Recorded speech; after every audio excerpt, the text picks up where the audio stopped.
আজ আমি আপনাদের সামনে তুলে ধরবো মেঘনা উপজেলার অস্থায়ী পশুর হাট নিয়ে আজকের ভিডিওটি। আপনারা জানেন আসছে কুরবানির ঈদ, আর ঈদে পশু কুরবানির জন্য আমরা গরু, মহিষ, ছাগল কিনে থাকি। আমাদের মেঘনা উপজেলায় অস্থায়ীভাবে এবার কয়টি হাট বসেছে এবং কোথায়, কি কি বারে এগুলা চলমান থাকবে, এই বিষয়টি আপনাদের সামনে তুলে ধরবো। আমাদের মেঘনা উপজেলায় এবার সরকারিভাবে ইজারা হয়েছে 11টি হাট। তার মধ্যে সাতানি বাজারের যে হাটটি, এটা বন্ধ থাকবে, কারণ বাজারের সংস্কার কাজ করার জন্য বাজারে হাটের উপযোগী না, এর জন্য এই হাট হচ্ছে না। আর বাকি যেগুলো চলমান আছে আমি আপনাদের সামনে বলছি কোন বারে কোথা থেকে গরু কিনতে পারবেন। তো চলুন জেনে নেওয়া যাক কোথা থেকে কোন বারে গরু কিনা যাবে। চন্দনপুর বাজার, চন্দনপুর মনির আহমেদ উচ্চ বিদ্যালয়ের মাঠে এটা অনুষ্ঠিত হবে। এর ডাক নিয়েছেন কবির মেম্বার। আর এই হাট চলবে সোমবার এবং বৃহস্পতিবার। সোমবার অলরেডি চলে গেছে হাট, আর আগামী বৃহস্পতিবারে এই হাটটি চলবে। আপনারা গরু কিনলে বৃহস্পতিবার চন্দনপুর হাটে যেতে পারেন। লক্ষণকুলা অস্থায়ী পশুর হাট, এর ইজারাদার মোহাম্মদ সাত্তার মিয়া। হাটটির দিন ধার্য করা হয়েছে রবিবার, মঙ্গলবার এবং শুক্রবার। তো রবিবার চলে গেছে, মঙ্গলবার আজকে হাটটি চলতেছে, আর আগামী শুক্রবার হাটটি বসবে। এই হাট থেকে গরু কিনতে গেলে এই বারগুলোই ধার্য করা হয়েছে। হরিপুর, রামপুর, বালুর মাঠ অস্থায়ী পশুর হাট।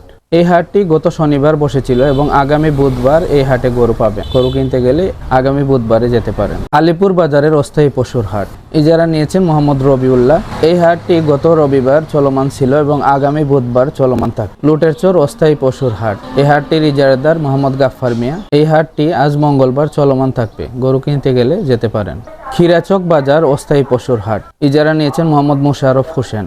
আজ মঙ্গলবার এটা চলমান আছে এবং আগামী শুক্রবার এটা চলমান থাকবে। পশু কিনতে গেলে এই হাটে যেতে পারেন। তুলাতুলি অস্থায়ী পশুর হাট, ইজারা নিয়েছেন মোহাম্মদ জহিরুল ইসলাম। এই হাটটি আজকে চলমান আছে এবং আগামী শুক্রবার চলমান থাকবে। পশু কিনতে গেলে এই হাটে যেতে পারেন। সোনাপুর অস্থায়ী পশু হাট, এটা রামপ্রাসাদের চর। এই হাটটির ইজারা নিয়েছেন মোহাম্মদ কামরুজ্জামান। এই হাটটি চলমান থাকবে আগামী বুধবার। আপনারা পশু কিনতে হলে যেতে পারেন। উমরাখান্দা ব্রিজ অস্থায়ী পশুর হাট, এই হাটটির ইজারা নিয়েছেন আব্দুল গাফফার। হাটটি চলমান ছিল গত সোমবার এবং আগামী বৃহস্পতিবার চলমান থাকবে। পশু কিনতে হলে এই হাটে যেতে পারেন। মোগারচর মাইজপাড়া অস্থায়ী পশুর হাট, এই হাটটির ইজারা নিয়েছেন মোহাম্মদ বাসির আলী। এই হাটটি আগামী বুধবার এবং শুক্রবার চলমান থাকবে। পশু কিনতে হলে এই হাটে যেতে পারেন।